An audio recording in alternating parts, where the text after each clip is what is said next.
আমেৰিকাই ইজৰাইলক সমৰ্থন কৰি ইৰাণৰ ওপৰত পোনপটীয়াকৈ যে আক্ৰমণ সংঘটিত কৰিলে, এই আক্ৰমণ সংঘটিত কৰাৰ পিছত আটাইতকৈ ডাঙৰ প্ৰশ্নটো এতিয়া উত্থাপিত হ'ব যে ইৰাণৰ পক্ষত বিশ্বৰ কোন কোন দেশে থিয় দিব। সঁচাকৈ আমেৰিকাৰ এই আক্ৰমণে সমগ্ৰ বিশ্বকে তৃতীয় বিশ্বযুদ্ধৰ গৰাহলৈ ঠেলি দিব নেকি? এই প্ৰশ্নটোৱে কিন্তু সকলোকে যথেষ্ট আতংকিত কৰি ৰাখিছে।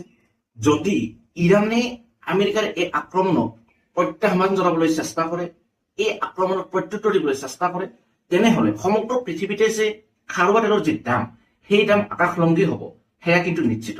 ইৰাণৰ দ্বাৰা সমৰ্থিত যিসমূহ সন্ত্ৰাসবাদী সংগঠন আছে, যেনে হিজবুল্লাহ, হুতি আদিৰ দৰে সন্ত্ৰাসবাদী সংগঠনসমূহ ইতিমধ্যে কিন্তু ইজৰাইল আৰু আমেৰিকাৰ যৌথ আক্ৰমণে যথেষ্ট দুৰ্বল কৰি তুলিছে।